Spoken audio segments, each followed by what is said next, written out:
আমরা আবার ওয়াকআউট করছি। আমরা আবার যখন উপযুক্ত তখন ইনশাআল্লাহ আমরা আসব, অংশগ্রহণ করব, জনগণের পক্ষে কথা বলবো। 4টা নোটিশ আমরা জমা দিয়েছি। আমরা আশা করব সেই নোটিশগুলা জনস্বার্থে, জনদুর্ভোগ নিরসনের স্বার্থে সেই নোটিশগুলা আলোর মুখ দেখবে। এই সংসদে আলোচনার সুযোগ আমরা পাবো। মাননীয় স্পিকার, আমাকে সময় দেওয়ার জন্য আপনাকে ধন্যবাদ। আমরা এখন ওয়াকআউট করছি। আসসালামু আলাইকুম। মাননীয় বিরোধী দলের নেতা, ওয়াকআউট করার স্বাধীনতা আপনার আছে, বাট সংসদের ভিতরে সবকিছু আলোচনা করা দরকার, না হলে জাতি কি পাবে? আমি অনুরোধ করব আপনারা বসেন, আলোচনায় অংশগ্রহণ করেন। পক্ষ বিপক্ষ বিতর্ক থাকবে, বিতর্কের মধ্যে দিয়েই তো জাতি পরিচালিত হবে আপনাদের নেতৃত্বে। মাননীয় সদস্যবর্গ, দিনের কার্যসূচি অনুযায়ী এখন আইন প্রণয়ন কার্যাবলী। জি, মাননীয় বিরোধী দলের নেতা। মাননীয় স্পিকার, আপনাকে ধন্যবাদ। আইন প্রণয়নের জন্য এখানে 3টি বিল আমাদের সামনে উপস্থাপিত হয়েছে। আজকে এই সংসদ এমন একটি সময় অনুষ্ঠিত হতে যাচ্ছে যেই সময় সঙ্গত কারণেই দেশে নানাবিধ সমস্যা বিরাজমান। অত্যন্ত দুঃখের সাথে বলতে বাধ্য হচ্ছি, এই সংকট এবং সমস্যা তীব্র আকার ধারণ করায় মানুষের যখন জনদুর্ভোগ আমরা লক্ষ্য করছিলাম, তখন তৎকালীন মহামান্য রাষ্ট্রপতির সাথে আমি সরাসরি কথা বলেছিলাম এবং স্পিকারের দায়িত্বে আপনি ছিলেন, আপনার সাথে আমি কথা বলেছিলাম। মহামান্য রাষ্ট্রপতির সাথে কথা বলে ওনার বরাবরে একটা অনুরোধ জ্ঞাপন করে একটা চিঠিও দিয়েছিলাম। সেই চিঠির কপি আপনাকেও দেওয়া হয়েছে, মাননীয় প্রধানমন্ত্রীকেও দেওয়া হয়েছে। বলেছিলাম যে এই সংসদটা আমাদের জাতীয় সকল কর্মকাণ্ডের মূল হওয়ার যে দাবি রাখে, এই ধরনের একটা স্পর্শকাতর সময়ে সংসদের একটা বিশেষ অধিবেশন আহ্বান করার জন্য। আমি জানি বিধি অনুযায়ী এই অনুরোধ জানানোর কথা মাননীয় প্রধানমন্ত্রীর, তারপরেও আমরা দায়মুক্ত নই, দায়বোধের জায়গা থেকেই এই চিঠিটা ইস্যু করেছিলাম। কিন্তু আজ পর্যন্ত এর কোনো উত্তর পেলাম না। এটার কি হলো? দাবি ছিল সমাজে বিদ্যমান যে সংকট সমস্যা, বিশেষ করে বিদ্যুৎ খাতে যে অব্যবস্থাপনা, একদিকে মানুষ বিদ্যুৎ পাচ্ছে না, লোডশেডিং এর জ্বালা, অন্যদিকে বুথড়ে বিল, এর কোনো সদুত্তর নাই। গ্যাসেরও তীব্র সংকট দেখা দিল, আবার গ্যাসের অপ্রতুলতার কারণে মানুষ আবার তেলের দিকে ধাবিত হলো। এই সব নিয়ে একটা জটিল পরিস্থিতি, আর এই সমস্ত পরিস্থিতির কারণেই দ্রব্যমূল্য হু হু করে বেড়ে যাচ্ছে এবং বেড়ে গেল। জন দুর্ভোগের এই বিষয়গুলা নিয়ে, হ্যাঁ, আইন শৃঙ্খলা পরিস্থিতির অবনতি। আজকে স্বরাষ্ট্রমন্ত্রী মহোদয় তিনি একটা বিবৃতি দিয়েছেন, তিনি কিছু ডাটা তুলে ধরেছেন। আবার আমাদের বিরোধী দলের পক্ষ থেকে ওই ব্যাপারে উদ্বেগ প্রকাশ করে কিছু কথা বলা হয়েছে, তারাও কিছু তথ্যভিত্তিক বক্তব্য রেখেছেন। জ্বালানি সংকটের কারণে এবং বিদ্যুৎ সরবরাহ নিরবচ্ছিন্ন না থাকার কারণে শত শত কলকারখানা বন্ধ হয়ে গেছে। কেউ 700 বলছে, কেউ 900 বলছে, কেউ 95টা বলতেছে, হোয়াট এভার মেবি। কিন্তু বোঝা যাচ্ছে যে বিপুল সংখ্যক কারখানার উপরে এর একটা নেতিবাচক প্রভাব পড়েছে। কারখানা বন্ধ হওয়ার মানে শুধু মালিক পক্ষ ক্ষতিগ্রস্ত হওয়া না, লক্ষ লক্ষ শ্রমিক যারা এখানে শ্রম বিনিয়োগ করে থাকেন তারাও ক্ষতিগ্রস্ত হওয়া। এর পাশাপাশি আমরা যারা দেশের সাধারণ জনগণ, কারখানার এই প্রোডাক্টসগুলো আমরা যারা ব্যবহার করি তারাও ক্ষতিগ্রস্ত। আইন শৃঙ্খলা পরিস্থিতির ব্যাপারে মাননীয় স্বরাষ্ট্রমন্ত্রী তিনি বিবৃতি দিয়েছেন, তিনি একটা তথ্য দিয়েছেন, কিন্তু আমরা যখন সমাজে যাই তখন তার বাস্তবতা খুঁজে পাই না। এর আগে এখানে বিদ্যুৎ জ্বালানি সম্পর্কেও বিভিন্ন সময় বক্তব্য দেওয়া হয়েছে যার সাথে কোনো মিল ছিল না। স্বয়ং স্পিকারের আসন থেকেও বলা হয়েছিল তখন যে আমার এলাকায় তো বিদ্যুৎ পাই না। এটার সাথে আসলে আমরা কোনো মিল খুঁজে পাচ্ছিলাম না। সেই কঠিন সময়ে যখন জ্বালানি নিয়ে ভয়াবহ সমস্যা দেখা দেয় তেল নিয়ে, তখন এই সংসদে একটুখানি আলোচনার ফলে একটা সমাধান বের হয়ে এসেছিল এবং সমাজ আতঙ্ক থেকে রক্ষা পেয়েছিল। আমরা এরকমই একটা সদিচ্ছা নিয়ে এই সংসদ অধিবেশনটা আহ্বান করার অনুরোধ জানিয়েছিলাম এবং আলোচনাকালে এটাও বলেছিলাম যে এটার জন্য কয়েকদিনের প্রয়োজন নাই, কয়েকটা ঘন্টার জন্য ডাকলেই হবে। কিন্তু দেখা হলো না। আজকে আমাদের সামনে এখন 3টা বিল এসেছে, সেগুলো আজকে অবশ্য আলোচনা হবে না, উত্থাপনের জন্য এসেছে, কিন্তু এর মধ্য দিয়ে তার প্রক্রিয়াটা শুরু হবে।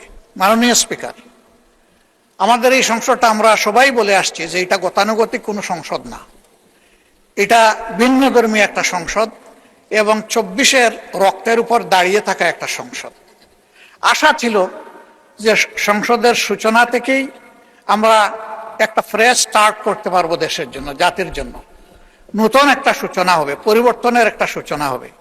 সেই লক্ষ্যেই আমাদের সংসদ নির্বাচন এবং গণভোট অনুষ্ঠিত হয়েছিল। সংসদ নির্বাচন অনুযায়ী, এর ফলাফল অনুযায়ী সংসদ আহ্বান করা হয়েছে, কিন্তু গণভোটের জন্য সংস্কার পরিষদের সেই সভাটার আহ্বান করা হলো না। এটা যখন উপেক্ষিত হলো, আমরা নোটিশ দিলাম, আলোচনা হলো 3 ঘন্টা, তারপরে বিষয়টা টকড আউট হয়ে গেল। টকড আউট মানে নো রেজাল্ট। আমরা এখানে আসলে নিজের জন্য এই বিষয়টা উত্থাপন করিনি, জাতির জন্য ছিল, যেখানে প্রায় 70% মানুষ হা ভোটে রায় দিয়েছিল এবং আমরা উভয় পক্ষ, এখন যারা সরকারি দলে আছি, বিরোধী দলে আছি, আমরা সবাই ছিলাম তখন গণভোটের পক্ষে এবং হায়ের পক্ষে। আমরা কম হোক বেশি হোক আমরা সবাই ক্যাম্পেইন করেছি। কিন্তু এইটা যখন বাস্তবায়িত হলো না, জনগণের মধ্যে একটা আতঙ্ক, একটা অনিশ্চয়তা, একটা সন্দেহ দেখা দিল। আমরা বারবার এই বিষয়টা বলে আসছি, তার কোনো প্রতিকার পেলাম না। এখানে বরঞ্চ তার বিকল্প হিসাবে বলা হলো যে সংস্কারের বিষয়টা বা সংস্কার পরিষদ গঠনের বিষয়টা যেহেতু সংবিধানে নেই, এই জন্য এটা বেআইনি, আপনারা যে শপথ নিয়েছেন এটা অবৈধ শপথ। উল্টা আমাদের উপরে আরেকটা বোঝা চাপিয়ে দেওয়া হলো। অথচ এটা জনগণের দেওয়া রায়, উভয়ে মেনেছিলাম, সেই ভিত্তিতেই এই নির্বাচন হয়েছিল এবং যে অর্ডারের মাধ্যমে নির্বাচন হয়েছে, একই অর্ডারে লেখা ছিল যে 30 দিনের ভিতরে সংসদ অধিবেশন ডাকতে হবে এবং একইভাবে সংস্কার পরিষদের সভা আহ্বান করতে হবে। উল্টা দায় এসে গেল আমাদের উপরে, আমরা ন্যায়ের পক্ষে, জনগণের পক্ষে থাকার পরেও। মাননীয় স্পিকার, আমরা তো এখানে জনগণের জন্য কথা বলেছি, এটা কোনো দলীয় সুবিধা নেওয়ার জন্য আমরা বলি নাই। বিরোধী দল এখান থেকে লাভবান হবে এমনও কোনো সম্ভাবনা নেই। 18 কোটি মানুষের রাইটের পক্ষে ছিল আমাদের এই কথাগুলা, যে কারণে ফেসিবাদ যুগে যুগে জেকে বসেছিল এই জাতির গাড়ে। আমরা চেয়েছিলাম ওই জায়গাগুলো পরিষ্কার হোক, কিন্তু আমরা বিষয়ের সাথে লক্ষ্য করলাম গণভোটের রায় তো মানা হলোই না। 133টা অর্ডিন্যান্স যেটা ছিল, এখান থেকে 20টাকে ল্যাপসেস করে দেওয়া হলো, যেগুলো ছিল খুবই গুরুত্বপূর্ণ। বিচার বিভাগের স্বাধীনতা, স্বাধীন দুর্নীতি দমন কমিশন, স্বাধীন মানবাধিকার কমিশন, গুম কমিশন, পুলিশ সংস্কার কমিশন, নির্বাচন কমিশন, এই বেসিক জায়গাগুলো যেগুলা ঠিক না হলে ফেসিবাদ থেকে এই দেশ এবং সমাজ মুক্তি পাবে না, সেগুলাই ল্যাপস করে দেওয়া হলো। এখন আমরা দেখছি যে সেইগুলা আস্তে আস্তে বিভিন্ন কায়দায় আপনারা এখানে, মানে আপনারা বলতে সরকারি দল এখানে নিয়ে আসছেন। আরেকটা বিষয় এখানে লক্ষণীয়, আজকের দিনটা হলো বৃহস্পতিবার। আমাদের কনসেনসাস অনুযায়ী এই দিনটা হচ্ছে বেসরকারি দিবস। বেসরকারি দিবসে সরকারি বিল আসে কিনা এটা আমি জানি না, আমাকে জানালে আমি খুশি হব।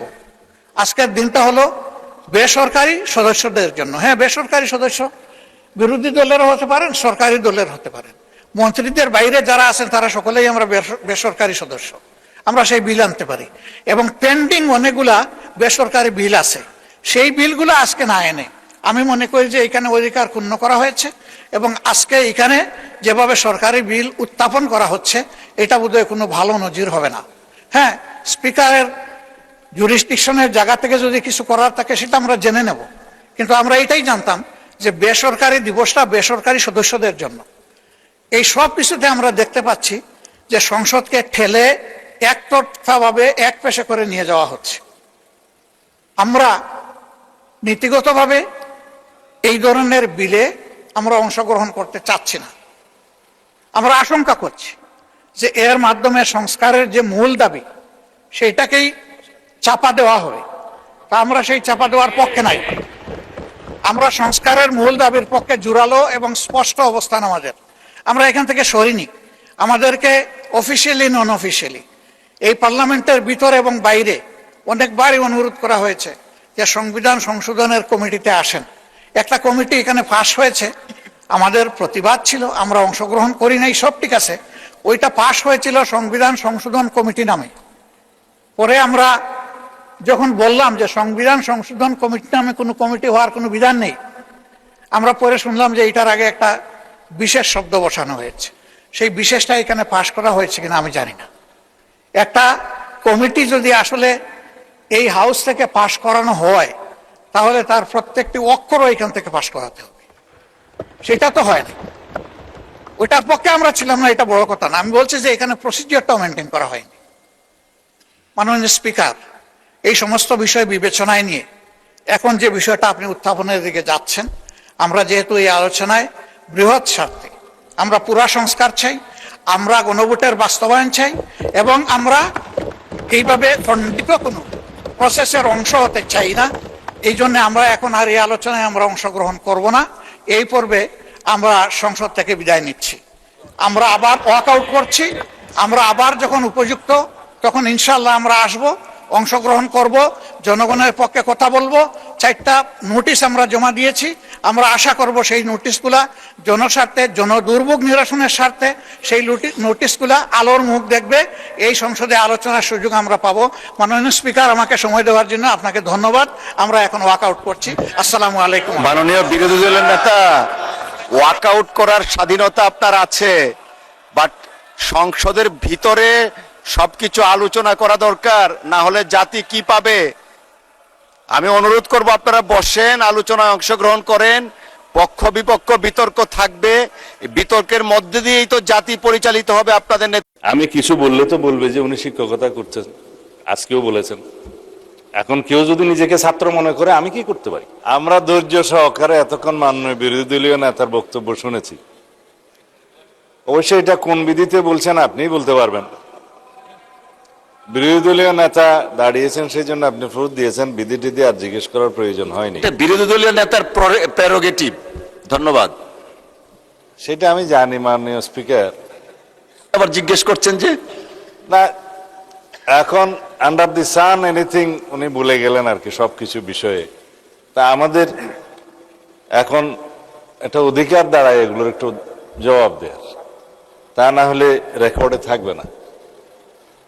উদ্দেশ্য ছিল প্রধানত এই আইন প্রণয়ন কর্মকাণ্ডে সহযোগিতা না করা। এই আইনগুলো পার্লামেন্টে আসুক, এই দাবি প্রথম সেশন থেকে তাদেরই ছিল। আমরা সময় নিয়েছিলাম। মানবাধিকার কমিশন আইনটা ইন্টারিম গভর্নমেন্টের সময় খুব তাড়াহুড়ো করে একটু ভুল ত্রুটি রেখে এই আইনটা কমিশন করেছেন মানবাধিকার কমিশন।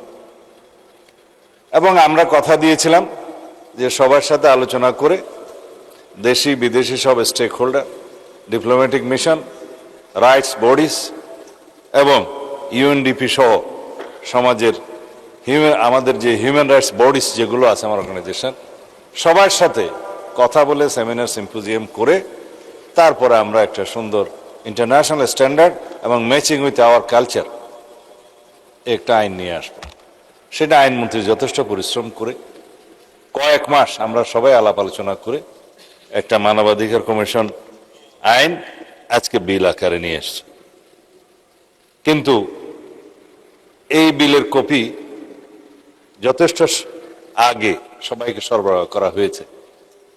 তারপরেও আজকে বিলটা শুধু উত্থাপিত হওয়ার কথা এবং কমিটিতে প্রেরণের কথা। এরপরে সময় পাওয়া যেত 2-4 দিন, তারপরে সেটা বিবেচনাতে আসত। একই বিষয় গুম প্রতিকার এবং প্রতিরোধ, এই আইনটাও আমরা একইভাবে সবার সাথে আলাপ আলোচনা করে একটা সমৃদ্ধ শক্তিশালী আইন নিয়ে এসেছি আজকে বিল আকারে। সেটাও উত্থাপিত হওয়ার কথা, পরে কমিটিতে যাবে, আলাপ আলোচনা হবে। এইটা উসিলা হতে পারত যে এই কারণে আমরা এই বিলের উত্থাপনের বিরুদ্ধে আমরা ওয়াক আউট করলাম, যথেষ্ট সময় দেওয়া হয়নি। কিন্তু যে সমস্ত বিষয় এখানে বলা হলো, মাননীয় স্পিকার, বিরোধী দলীয় নেতার কি কোনো এখতিয়ার আছে রাষ্ট্রপতিকে চিঠি দিয়ে সংসদ আহ্বান করার জন্য? নাই। তিনি আপনার সাথে কথা বলেছেন, ইনফরমালি বলতে পারেন, আপনি স্পিকারের দায়িত্বে ছিলেন। মাননীয় মহামান্য রাষ্ট্রপতির সাথে কথা বলেছেন, তিনি বললেন চিঠি দিয়েছেন, বললেন জবাব পেলেন না। যেই চিঠির দেয়ার এখতিয়ারে নাই সেই চিঠির জবাব কিভাবে দেয়া হবে? দ্বিতীয় হলো, যে আলোচনাটা তারা এক সপ্তাহ আগে করতে চাইলেন, সেটা এক সপ্তাহ পরে করলে এমন কিছু অসুবিধা হতো না, সেটা আজকে সংসদ শুরু হয়েছে। রাষ্ট্রের অনেক নির্বাহী বিভাগের অনেক কাজ থাকে। ইতিমধ্যে মহামান্য রাষ্ট্রপতির নির্বাচন অনুষ্ঠিত হয়েছে এবং শপথ গ্রহণ হয়েছে। অনেক রাষ্ট্রীয় ফাংশনস এগুলো করতে হয়েছে। তার ভিতরে তো সংসদ অধিবেশন ডাকার কোনো প্রস্তুতিই ছিল না। তারপরও রিজনেবলি এগিয়ে নিয়ে এসে আজকে এই সংসদ আহ্বান করা হয়েছে। এটা একটা বাহানা হয়। আমি থাকলে একটু অসংসদীয় বলতো, হয়তো আমি কোন শব্দ আজকে অসংসদীয় বলেছি আমি নিজেই বুঝতে পারছি না। কারণ আমার ভাষা জ্ঞান যতই খারাপ হোক, আমি খুব সচেতন থাকি যাতে কোনো আনপার্লামেন্টারিয়ান ওয়ার্ড এখানে ইউজ না করতে হয়। তারা যখন মানে ওপেন হ্যান্ডেড কথা বলে যে দেশে চুরি ছিনতাই হচ্ছে, এই ব্যাপারে আপনার বক্তব্য কি? স্পেসিফিক করে বলতে বলেছিলাম, তাহলে আমি উত্তর দেব। বলেছে কোনো একজন বিরোধী দলীয় সংসদ সদস্যের উপর আক্রমণ হয়েছে, মামলা হয়েছে, উল্টা তার লোকজনকে গ্রেফতার করা হয়েছে। কোন সংসদ সদস্য, কোথায় আক্রমণ হয়েছে, কোথায় গ্রেফতার হয়েছে বললে আমি জবাব দিতে পারতাম। ওপেন হ্যান্ডেড কথার তো কোনো জবাব হয় না। সেই জন্য আমি বলেছিলাম যে জনসভায়, বাইরে, শাহবাগে, গুলিস্তানে অনেক কথা বলা যায়, কিন্তু সংসদে বলতে গেলে সেটা স্পেসিফিক নির্ধারিতভাবে বিধি মোতাবেক বলতে হবে। যাই হোক, আমি একটা স্টেটমেন্ট দিয়েছি বললেন, আমি আজকে কোনো স্টেটমেন্ট দেইনি। এগুলো ডাটা আমাদেরকে রেডি রাখতে হয়, আমরা প্রস্তুত হয়েই আসি এবং সেরকম ডাটা প্রশ্নের উত্তরে জবাবে, সম্পূরক প্রশ্নের উত্তরে জবাবে আমরা বলেছি, কোনো বিবৃতি দেয়নি। তিনি বললেন আমি বিবৃতি দিয়েছি, বিরোধী দলীয় নেতা। তিনি এই সুযোগে গ্যাস, বিদ্যুৎ, তেল ইত্যাদির কথা বলে গেলেন। তো এইখানে গ্যাস, তেল, বিদ্যুতের জন্য তারা গত সেশনও সময় চেয়েছিলেন, সম্ভবত তার আগের সেশনে। এখানে মাননীয় প্রধানমন্ত্রী, বিরোধী দল, সরকারি দল মিলে ওনাদের প্রস্তাবে একটা কমিটি করে দিয়েছিলেন, আলোচনা হয়েছে। এখানে 1 ঘন্টা ধরে আলোচনা হয়েছে, সমস্যা সমাধানের জন্য তারা সহযোগিতা করবেন বলেছেন। কিন্তু বাইরে মাঠের বক্তৃতা তো অন্য। মাঠে এখন যে সমস্ত কর্মসূচি তারা দিয়েছে, সেই বক্তব্যের সাথে, সেই কর্মসূচির সাথে ভিতরের আলাপের তো কোনো মিল নেই। সহযোগিতায় যদি করতে চান আসুন, আবারও 68 বিধিতে আলোচনা হতে পারত, 62 বিধিতে আলোচনা হতে পারত, সেই প্রস্তাব তো দিলেন না। কারণ ওয়াক আউট যে করতে হবে পরিকল্পিতভাবে, সেই জন্য আমি এখানে বলতে শুনলাম কারখানা বন্ধ হয়েছে। আপনারা নিয়ে আসেন তথ্যভিত্তিক, কোথায় কারখানা বন্ধ হয়েছে, কয়টা বন্ধ হয়েছে, গ্যাসের কারণে, বিদ্যুতের কারণে। হ্যাঁ, দেশে আমাদের মতো পৃথিবীর বিভিন্ন দেশে যারা গালফ থেকে তেল এবং গ্যাস নিয়ে আসে, সেই গালফের সরবরাহটা বিঘ্নিত হওয়ার কারণে পৃথিবীর বহু দেশে তেল গ্যাসের মূল্য ডবল হয়েছে। বাংলাদেশে তো তা হয়নি। আমরা একটা 17 বছরের অপরিকল্পিত গ্যাস সাপ্লাই নির্ভর এই বিদ্যুৎ জেনারেশন সিস্টেমের মধ্যে চলছি, যেটা কারেকশন করতে আমাদের প্রতিনিয়ত হিমশিম খেতে হচ্ছে। মাননীয় প্রধানমন্ত্রীর নেতৃত্বে আমরা সমস্ত পরিকল্পনা প্রণয়ন করে ফেলেছি। কোথায় এফএসআরও হবে, কোথায় গ্যাস ভিত্তিক বিদ্যুৎ কেন্দ্র হবে, কোথায় তেল ভিত্তিক হবে, জরুরি ভিত্তিতে ফার্নেস অয়েল ভিত্তিক বিদ্যুৎ কেন্দ্র এখন শুরু করা হবে। সবকিছুর উদ্দেশ্য হচ্ছে দেশে যাতে কোনো রকমের সংকট না হয়, উৎপাদন কারখানা যেন বন্ধ না হয়, কোনো রকমের কোনো উৎপাদনশীলতা যাতে ব্যাহত না হয় সেজন্য, এবং তার উপর ভিত্তি করে যাতে দ্রব্যমূল্য বৃদ্ধি না হয়, সেগুলো আমাদের সবই নজরে আছে। মাননীয় স্পিকার, কথায় কথায় ওনারা গণভোটের, গণরায়ের কথা বলেন। আমিও অনেকবার এই সংসদে এই বিষয়ে বক্তব্য দিয়েছি, আমরা অনেকেই দিয়েছি। তারা একটা আদেশের কথা বলে যে শপথ তো নেওয়া হয় নাই, আদেশ মানা হয় নাই।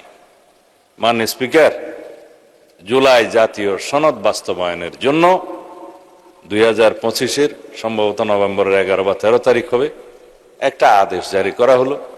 সেটা হচ্ছে জুলাই জাতীয় সনদ উইদিন ব্র্যাকেট সংবিধান সংস্কার বাস্তবায়ন আদেশ 2025। এই আদেশের কোনো রাজনৈতিক ভিত্তি ছিল না, কোনো রাজনৈতিক সমঝোতা ছিল না। এই আদেশটা অনেকটা মার্শাল ল অর্ডারের মতো আদেশ জারি করা হয়েছে, যে আদেশটা জারি করার রাষ্ট্রপতির কোনো এখতিয়ার ছিল না। সেই আদেশের মধ্যে জুলাই জাতীয় সনদ বাস্তবায়নের জন্য 4টা প্রশ্ন দিয়ে দেওয়া হলো, তার উপরে বলা হলো গণভোট হবে। গণভোটটা আমরাই চেয়েছিলাম জুলাই জাতীয় সনদ বাস্তবায়নের জন্য, একটা আইনি ভিত্তি তারা দাবি করেছিলেন। আমরা বললাম জনগণের কাছে যাই, তারা জুলাই জাতীয় সনদ বাস্তবায়ন চায় কি চায় না সেই প্রশ্নটা আমরা রাখি। গণভোট হতে পারে, আইনি ভিত্তি রচনা হবে, সার্বভৌম জনগণের ক্ষমতা হিসাবে আমরা সেই জুলাই জাতীয় সনদ যারাই সংসদে যাবে তারা বাস্তবায়ন করতে তারা বদ্ধপরিকর থাকবে। এটা ছিল আমাদের প্রস্তাব। কিন্তু ইন্টারিম গভর্নমেন্টের সময় কোনো না কোনোভাবে একটা রাজনৈতিক সমঝোতাবিহীন দূরভিসন্ধিমূলক একটা প্রতারণা করা হয়েছে। সেটার নাম হচ্ছে জুলাই জাতীয় সনদ উইদিন ব্র্যাকেট সংবিধান সংস্কার বাস্তবায়ন আদেশ 2025। গণভোট হলো, আমরাও বলেছি জুলাই জাতীয় সনদ বাস্তবায়নের জন্য জনগণ হ্যাঁ ভোট দিন। আমরা তো আছি সেই জায়গায়, এবং জুলাই জাতীয় সনদ বাস্তবায়নের জন্য আমরা বললাম আসুন আমরা সংবিধান সংশোধন কমিটি করি, বিশেষ কমিটি করি, আপনারাও আসুন, আমরা সবাই মিলে কথা বলি, আপনাদের কি কি বক্তব্য আছে সেটা আমরা এখানে নেই। কিন্তু তারা সংশোধন চায় না, সংস্কার চায়। সংস্কারের জন্য তারা আবার সংবিধান সংস্কার পরিষদের শপথ নিয়েছেন কয়েকজন, সবাই নিতে পারেননি। তাদের মধ্যে অনেকেই আছে যারা শপথ নেওয়ার সুযোগ হয়নি, পরবর্তীতে যারা ইলেক্ট হয়েছে বা নমিনেটেড হয়েছে সংরক্ষিত আসনে। তখন মাননীয় স্পিকার প্রশ্ন জাগে, কিছু লোক সংবিধান সংস্কার পরিষদের শপথ নিয়েছে, যেটা আমরা এখনো বলি তখনও বলেছি, যার কোনো বিধান বাংলাদেশের সংবিধানে নাই। এই সংবিধান মেনেই তো সবাই নির্বাচনে গিয়েছে, এই সংবিধান অনুসারেই তো আমরা সবাই এখানে শপথ নিয়েছি, এবং এই সংবিধান অনুসারে মাননীয় মহামান্য রাষ্ট্রপতি এই সংসদ অধিবেশন আহ্বান করেছে, প্রথম অধিবেশন, এবং এই সংসদে এসেই তিনি ভাষণ দিয়েছেন, সবাই তার উপর আলোচনা করেছেন। এই সংবিধান মেনেই কিছুদিন আগে মহামান্য রাষ্ট্রপতির যে নির্বাচন হলো, সেই নির্বাচনে এখানে সবাই মিলে ভোট দিয়েছে, মহা উৎসবে দিয়েছে, এবং তার শপথ গ্রহণ হয়েছে। এই সব কিছুতেই সংবিধান ঠিক আছে।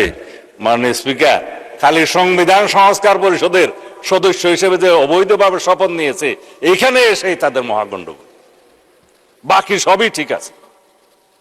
যাই হোক, গণভোটের কথা বলে এটার সংস্কার প্রস্তাব বাস্তবায়নের জন্য তারা যে আহ্বান জানাচ্ছে, আমরা বলেছিলাম যদি আপনাদের কোনো প্রস্তাব থাকে সংবিধান সংশোধনীতে, সেই কমিটিতে আসুন। আজকে আবার এটা নিয়েও প্রশ্ন তুললেন তিনি, মাননীয় বিরোধী দলীয় নেতা।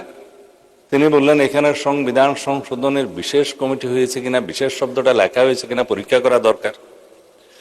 মাননীয় স্পিকার, আমি কিছু বললে তো বলবে যে উনি শিক্ষকতা করছেন, আজকেও বলেছেন। এখন কেউ যদি নিজেকে ছাত্র মনে করে, আমি কি করতে পারি? যাই হোক,